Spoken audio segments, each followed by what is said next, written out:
So Chattanooga Film Fest just ended, and I was unfortunately unable to tackle too many films while I was attending virtually, because my life has been just beyond overwhelming at this point. But there was one movie there that I got to check out that I'm very excited to talk about, because it was very, very cool, and I've been looking forward to it for a while.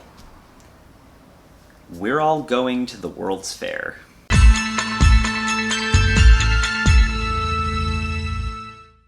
We're All Going to the World's Fair is the narrative feature debut of Jane Schoenbrunn. It marks the on-screen acting debut of Anna Cobb as Casey, a young misanthropic girl who is a fan of internet horror. She stays up all night going down creepy YouTube rabbit holes, and she partakes in a creepy viral challenge called the World's Fair Challenge.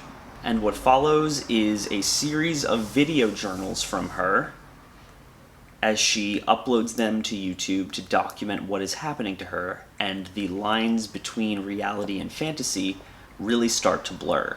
This is a film that touched me deeply because it's centered around something very close to my heart and very formative of who I am. This is a film that's, for all intents and purposes, about the internet, but it's about a very small, niche corner of the internet. A few years ago, Jane released a quasi-documentary called A Self-Induced Hallucination, centered on and composed entirely out of clips from the Slender Man mythos and Slenderverse on YouTube, using those clips to analyze the mythos on a deeper metatextual level. She used clips from my series, my friend's series, and created an art project out of them, and I think that that is so cool. But to have seen that project and now see this, and see how essentially this is an evolution of that first documentary, it's truly incredible, and it's awesome to see her evolve as a filmmaker. The film is centered around this innocuous World's Fair challenge.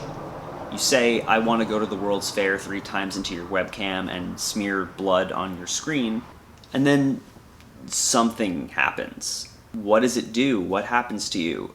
Is it even real?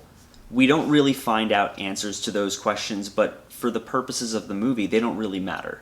Since you can sub in World's Fair Challenge for virtually any horror meme that went viral. Slenderman, Jeff the Killer, The Rake, Momo, the list goes on. The point, though, is that Casey's susceptible to it. She's a young girl, she's lonely, her mom is not in the picture, it's not really clear to what extent, and her dad, based on the little we see of him, is fairly absent. She finds solace in this internet horror challenge, in making videos about it, in talking to other players who are participating in the alternate reality game. And the more content she uploads, the further down this rabbit hole she descends.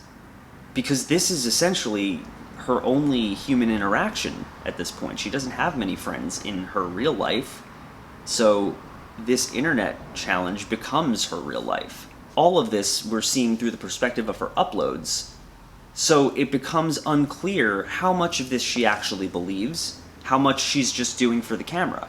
This is a film that took me on a nostalgic journey, taking me back to when I was just about to graduate high school and found Marble Hornets for the first time and went down that rabbit hole and found other videos related to that and just stayed up for hours watching creepy YouTube, scaring myself with the idea that this could be real because the low-budget nature of them wouldn't allow for them to do anything this crazy.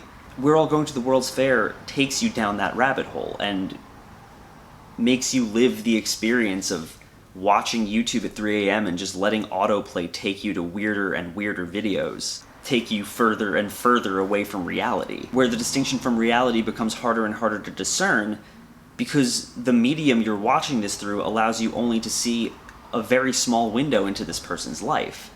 The result is a film that is wildly uncomfortable because you cannot quite get a read on Casey if she actually believes these things, if she's just acting, or what she's going to do.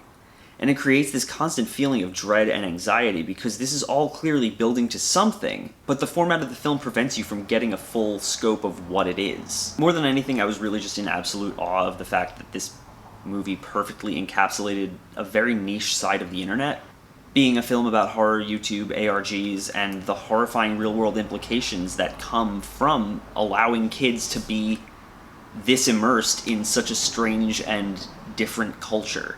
It's also super dope to see such an understanding of that culture that includes several cameos from people who are really a part of that culture. My buddy Evan Santiago, who's been on the channel before. Nick Spheres, who I'm sure a lot of you know. And it's just really refreshing to see a film about the internet made by somebody who understands and probably has been very immersed in the internet. We're All Going to the World's Fair is this fascinating head trip that gives you the full experience of being a part of a very specific portion of an online subculture, and all the horrors that come with it. It's essentially a filmic version of Bo Burnham's Welcome to the Internet, but through a much more horrifying lens that focuses on one small corner that is very, very weird and has a lot of uncomfortable baggage attached to it. It's a seriously fantastic, disturbing, weird film debut that I absolutely loved, and I really would recommend checking it out when it comes to HBO Max later this year. Maybe I can even get Jane on the show, who knows. I would love to talk to her about this. As always, guys, thank you so much for watching. If you like this channel and you want to see more, click down there, like, comment, subscribe. There's a Patreon link down in the description if you want to donate and be like any of these cool people right here. Check it out. I would really appreciate it. You can get updates on everything that I'm doing, from, you know, the fact that my feature film Lilith drops on VOD this coming Friday, or the fact that Diviner, my new short film, is going into production a week from today, which is Saturday. Yeah, there's a lot happening. That's why I haven't been around. Anyway, guys, yeah, it's been. Thank you.